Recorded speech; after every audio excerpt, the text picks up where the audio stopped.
Assalamualaikum warahmatullahi wabarakatuh. Jumpa lagi dalam mata pelajaran gambar teknik. Kali ini kita akan mempelajari mengenai ukuran dalam gambar. Jadi dalam gambar itu, gambar yang lengkap itu harus ada ukurannya. Tujuannya untuk apa?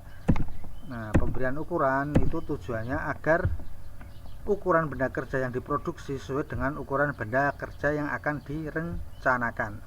Jadi kalau gambar itu tanpa ukuran, maka ya tidak bisa dibuat, karena orang yang membuat itu tidak tahu ukurannya berapa. Nah, aturan dalam pemberian ukuran. Jadi anak panah. Yang pertama anak panah dulu. Anak panah merupakan batas dari garis ukur yang dibuat dengan lebar berbanding panjang sama dengan 1/3 dan di blok hitam.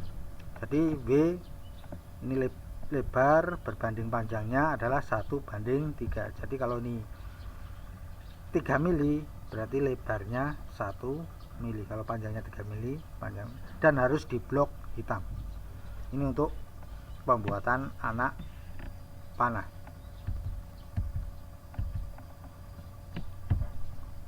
Kemudian garis ukur dibuat dengan garis tipis sejajar dengan benda yang diukur dan dibatasi oleh 2 buah anak panah. Garis ukur harus disusun dengan cara ukuran yang lebih panjang ditempatkan semakin menjauh dari gambar agar tidak berpotongan dengan garis ukur, dan yang lebih pendek dan supaya serasi diberi jarak antara 7 sampai 10. Maksudnya ini garis bantu, ini garis ukur. Jadi yang lebih pendek itu di sebelah dalam. Supaya apa? Nanti kalau yang panjang, nah ini panjang yang 40 misalkan di sebelah dalam, nanti kan akan berpotongan, saling banyak potongannya, itu nanti yang akan membingungkan. Nah ini kemudian jarak antar ini itu 7 sampai 10 mili. Itu ya, ini namanya garis ukur. Garis ukur dibatasi oleh 2 buah anak panah tadi yang di blok hitam. Kemudian angka ukuran itu berada di atas atau samping kanan dari garis ukur, di tengah-tengah tapi di atas atau samping kanan. Ini samping kanan dari garis ukur. Kalau seperti ini samping kanan, ini di atas, samping kanan di atas, dan di tengah-tengah, tidak nempel. Kemudian ukurannya tidak perlu dicantumkan, karena apa? Di etiket itu sudah ada satuan ukuran.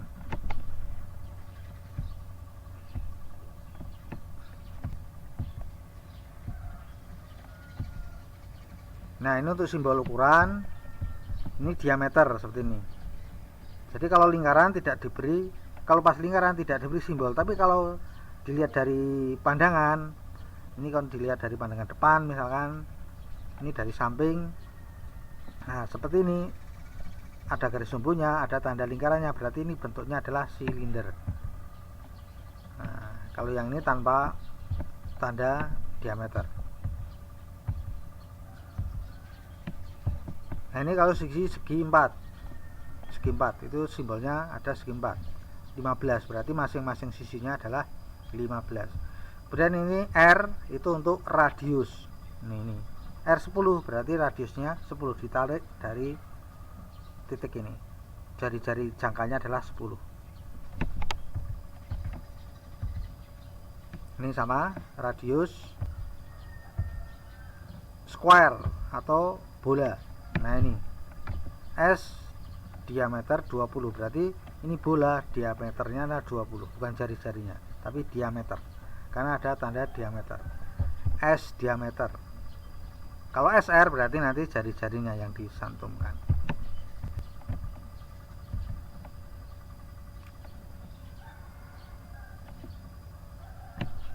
Ini pengukuran dengan dimensi fungsional, non fungsional, dan ukuran tambahan. Maksudnya fungsional berarti ini yang ada ulirnya, ini yang tidak ada ulirnya, non fungsional. Nah ini untuk chamfer itu kemiringan 45 derajat. C2 berarti 2 kali 45 derajat itu sama. sudutnya 45. Kalau yang ini, kalau C itu ini sama dengan ini, jadi C2 itu sama dengan 2 kali 45 derajat. Kalau ini sudutnya 30, ini jaraknya 3, ini bukan C berarti. Kalau C itu sudutnya 45 derajat. C1 berarti ininya 1 jarak ini. C2 berarti 2, C3 berarti jaraknya ini 3, dan seterusnya.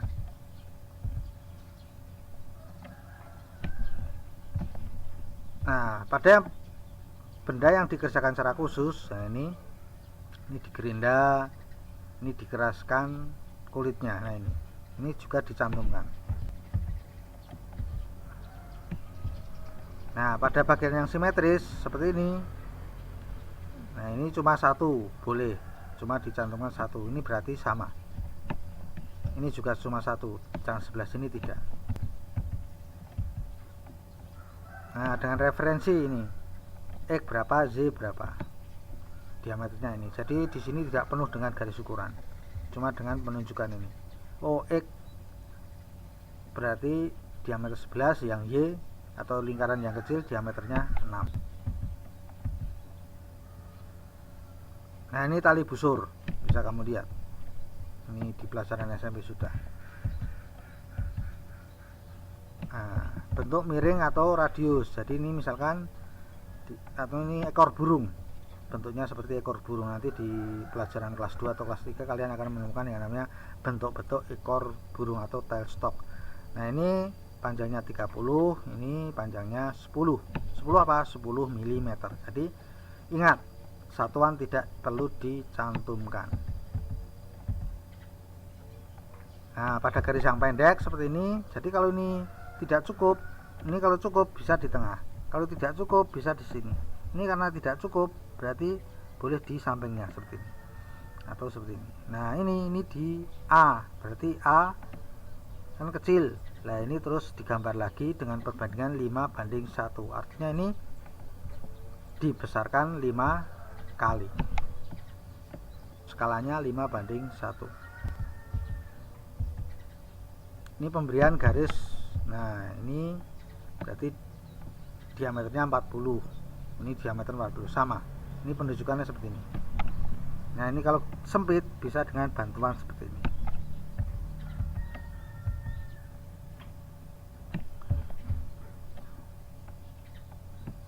Nah, kemudian pembukuran yang tidak sesuai, ini dipotong. Karena apa? Bentuknya panjang.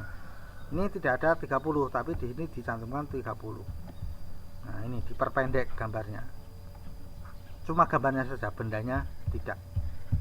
Ini yang benda aslinya, tapi terus ini diperpendek. Karena apa ya? Mungkin karena tempatnya sempit atau apa. Ini untuk pemberian ukuran yang sama. Nah, ini 4x7, artinya 4 kali diameter 7, artinya lubangnya itu masing-masing diameternya 7. Ini 10, 4x10, berarti ini jarak masing-masing ini adalah 10.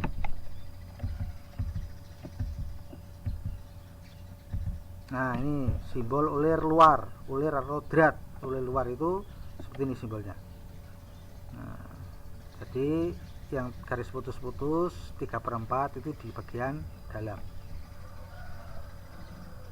Nih, untuk ulir dalam kebalikannya, yang garis tipis ini berada di sebelah luar, ini garis ini sebelah dalam.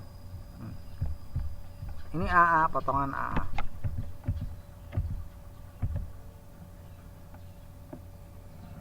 Nah, ini pemberian ukuran pada ulir. Pada pemberian ukuran untuk ulir, baik ulir luar maupun ulir dalam, diameter terbesalah yang selalu diukur. Pemberian ketebalan, untuk ketebalan ini T, thickness, ini berarti apa? Ketebalannya adalah 5. Kalau ini tadi sudah dibahas tadi.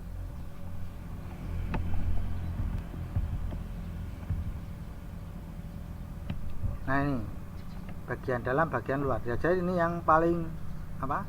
Ukuran paling kecil itu berada di dalam. Jadi 5, 20 baru 25. Tidak boleh dibalik. Kalau dibalik nanti akan banyak sekali potongan garisnya dan nanti akan membingungkan. Nah, ini untuk chamfernya.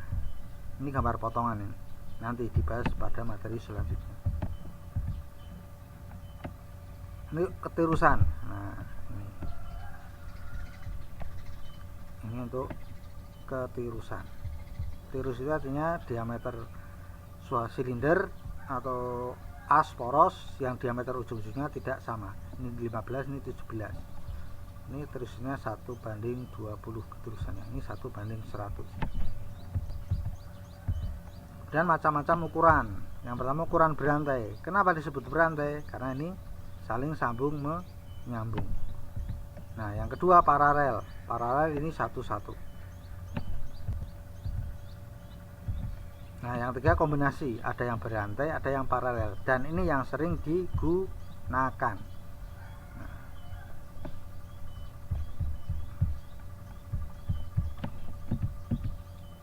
Nah, untuk yang berantai, ini kelebihannya di sini tidak membutuhkan tempat yang banyak, tapi mengumpulkan toleransi yang besar. Kalau paralel, ini proses pembuatnya lebih lama, kemudian makan tempat, tapi tidak mengumpulkan toleransi yang banyak. Kalau yang kombinasi ini tidak terlalu makan banyak tempat, pembuatan prosesnya tidak lama, dan tidak mengumpulkan toleransi yang banyak. Ini untuk ukuran kombinasi yang ketiga. 4. Pengukuran secara koordinat X, Y. Ini X, kamu lihat sumbu X, sumbu Z. A berapa? A ini X nya 10, berarti kesini 10, Y nya 30, kesininya 30 mili. Untuk kalau lingkaran yang diukur itu adalah titik pusatnya, garis ini. B berapa? B berarti X nya 10, Y nya 10. Nah sekarang J, nah diameter 6, diameter 6. Sekarang C ini diameternya berapa? 10. Dari X 20, Y nya juga 20, dan seterusnya. Ini juga koordinat.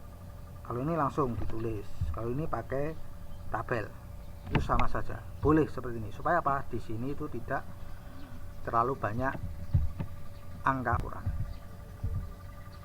Nah, ukuran dalam satu garis ini seperti ini. 0, 15, 45, 75, 105, 120. Jadi ini dari sini 15, ini dari sini 45, dan seterusnya. Bukan ini dari sini 45, tidak. Ukuran dalam susunan. Nah, ini ukuran dalam susunan. Ini adanya benda-benda yang disusun. Ini pakai kombinasi 10, 40, 10. Ini diameter kecil itu berada di bagian dalam.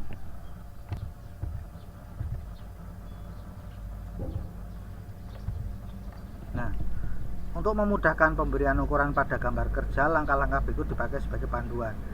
Juru gambar harus berorientasi sebagai pembuat gambar kerja. Jadi sebelum mendesain harus bisa membayangkan bagaimana nanti proses pembuatannya. Ukuran harus lengkap dengan memperhatikan hal-hal berikut. Ukuran utama, panjang dan tinggi dicantumkan pada pandangan depan. Pada tempat yang sama hanya diukur satu kali pada pandangan depan, maka panjang benda sudah diukur, maka pada pandangan yang lainnya tidak perlu diukur lagi. Contohnya ini pandangan depan, ini pandangan atas. Ini diameternya di pandangan atas sudah, ini pandangan depan, ini pandangan atas. Proyeksi Eropa. Di pandangan depan diameternya itu sudah ditulis, maka di pandangan atas tidak perlu ditulis. Nah, yang ditulis apa? Cuma ini lebarnya. Karena kalau panjang sudah 50, di sini tidak. Dan seterusnya. Jadi tidak boleh double ukuran. Di salah satu pandangan sudah dituliskan ukurannya, di pandangan lain tidak perlu. Nah, pedoman untuk pemberian ukuran. Lanjutan yang tadi, berlaku prinsip simetri. Alur pada pandangan atas diukur seperti contoh, kedua sisi yang lain tidak diukur karena simetri. Nah ini alur, nah ini diukur, yang lain tidak. Ini juga ini alur. Nih. Ukuran ditempatkan pada bentuk yang jelas. Ukuran 30 ditempatkan pada pandangan depan. Ini pandangan depan karena lebih jelas daripada dibandingkan pada pandangan atas. Jika terdapat penjumlahan, maka salah satu disimpan dalam tanda kurung. Ukuran yang dalam tanda kurung tidak terkena aturan toleransi. Ini 30. Nah, diletakkan di pandangan atas, tidak di sini. Karena apa? Lebih jelas diletakkan di pandangan atas. Ini penjumlahan. Ini berarti ini 10, di sini 5, ini 15, ini penjumlahan 15. Ini tidak perlu di dalam tanda kurung, tidak terkena toleransi.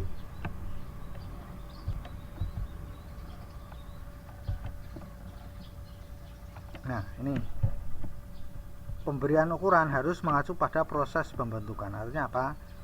Ini dulu yang dibuatkan. Kalau membuat bekerja 50 dulu, 40 dulu, baru membuat yang ini, yang 5 diameter 18 R1, baru membuat center ini.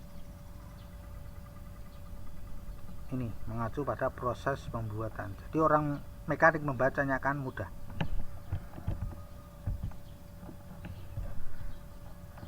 Ukuran harus dapat diperiksa. Misalkan ukuran 20,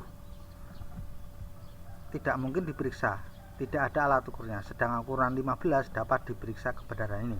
Yang atas dan bawah ini benda yang sama, cara pengukurannya berbeda. Yang benar adalah yang bawah. Kenapa? Ini bisa diukur dengan jangka sorong kedalaman. Kalau ini tidak bisa diukur. Nah, makanya yang digunakan adalah yang ini, yang bisa diukur. Jadi nanti pada saat pengecekan, mekanik akan paham, oh mengukurnya kedalamannya. Kalau ini tidak bisa, walaupun ini bendanya sama. Nah, ini benda diukur dengan satu pandangan. Ini benda yang komplit, salah satu contoh benda komplit, benda kerja yang diukur dengan satu pandangan.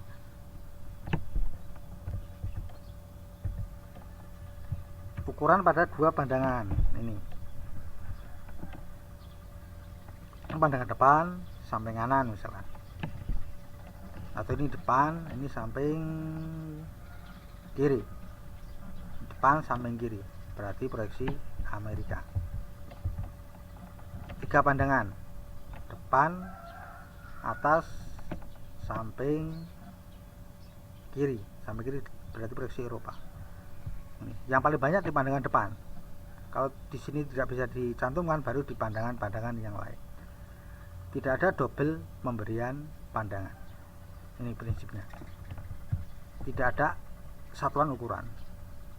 Bagian nyata diletakkan di sebelah dalam. Nah, terima kasih.